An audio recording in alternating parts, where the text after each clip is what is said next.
I'm going to show y'all what happens when you don't build your pig enclosure good enough, and you'll see.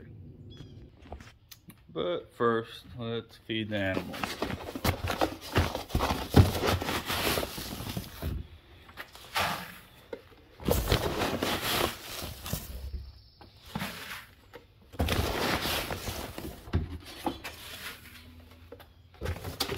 Hey, Lucy.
Yep, she did it again.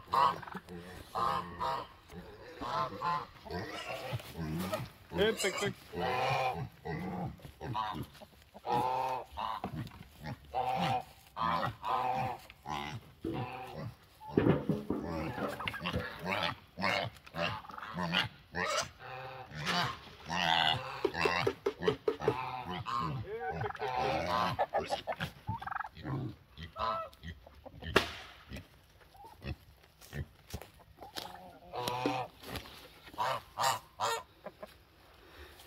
Don't worry, she can get back in. She can get out, she can get back in. Just watch.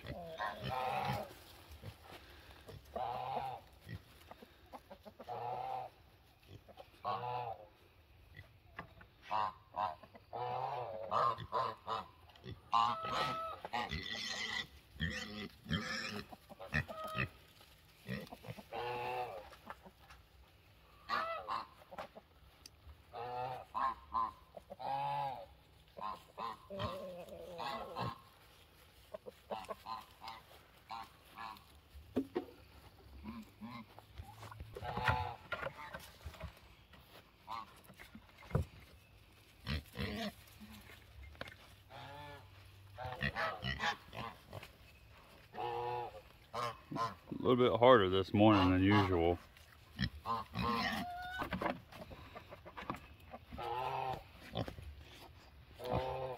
You shouldn't come out if you want to eat.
Hey, sheep, sheep, sheep.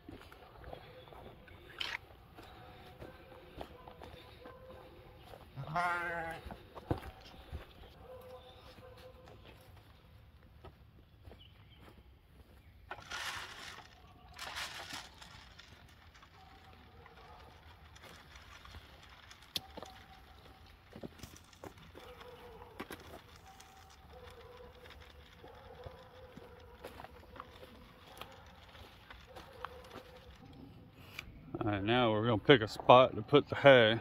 Always, like right here, I put some, right there, all over the place. Always just find a bare spot that needs hay. Like this spot right here. I definitely think it needs it there.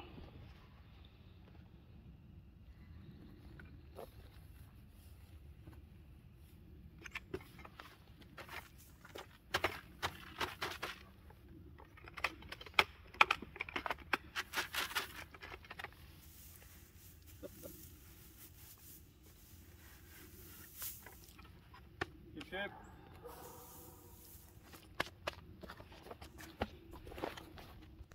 It's about time for a new bale. Been looking for some decent quality round bales where I live in middle Georgia, but I haven't been able to find any. So if y'all know of anywhere I can find some, that'd be great. I had a round bale from some goats and sheep that we had in the past, which is, I mean, it's been undercover, it's been dry, and they just don't like it like the other animals did. And you can tell a difference in the quality. It's a lot drier. The other hay is a lot greener.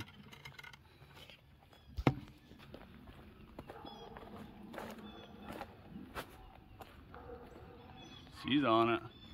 She found it.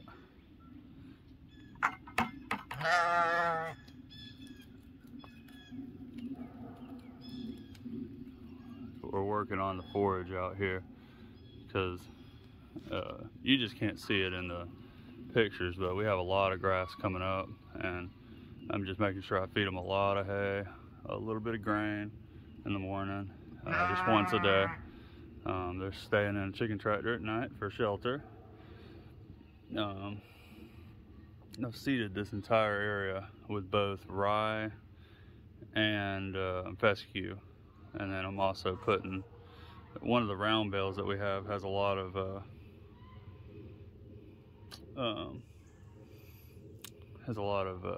seed in it.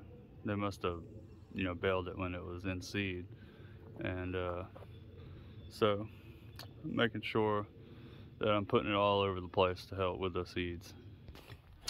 And they say pigs can't jump, but this pig can. It's a good climber and jumper. What the problem is on this side of the fence, I put field fence along with the pallets. And then I ran out of field fence at the time, and so I tried to put this black netting up, you know, along the tops of these pallets and on the T-post, but it's just not holding. So today we're going to take down the black netting, and we just did the fence with the sheep. So we have a lot of fence left over now, and we're going to put field fence from here to the end so they can have their area again, and won't be able to climb out no more. There's a big difference in the height down here, and then when they push it over, I mean, it's a foot less or more, or it's a foot or more difference in the height. So we'll have them back in their shelter as of tonight. And they have a little doghouse with some hay in it, and then a normal waterer with a nipple on it. This has worked really well, because you know, pigs, they have a tendency of you know, kind of biting at you, nibbling at you when they're really hungry. They kind of bite your feet. I don't know, they don't really hurt or nothing, but in the chance that it ever was really bad and they actually did bite hard, you know, I don't want that to happen. So that's why we put them in that area where we can just reach over the fence, grab that wire, and grab their bowl. And you know, we interact with them, but we just don't interact with them like we used to with walking around them. Pigs are not pets. I don't care what nobody says. I mean, I don't believe they are. I'm sure there's exceptions, but yeah. So y'all have a good day. Bonnie, Clyde, Tom, what y'all doing? Huh? That pretty boy. And I forgot to mention, look what we have here. Those are big old goose eggs and one chicken egg. These are up under our little hay, or right next to our hay bale here, up under shelter. She finds a good place. The only thing that's bad about right here is sometimes snakes get up under the shed here. So I was gonna move the chicken egg and, you know, eat it, but we decided we're gonna leave the chicken egg there just in case if a snake does come by, maybe it'll pick to eat the chicken egg because it's smaller. So I'm hoping that maybe they'll keep laying another chicken egg there, and she'll sit the chicken egg too, and she'll raise the chicken just like she will her babies. I'm waiting for our turkey to get broody. That little brown turkey in the middle. That brown turkey in the middle there. She's getting pretty close to laying her clutch for the year. She sits really well. We always tend to get about 7 or 8 turkeys out of her or more.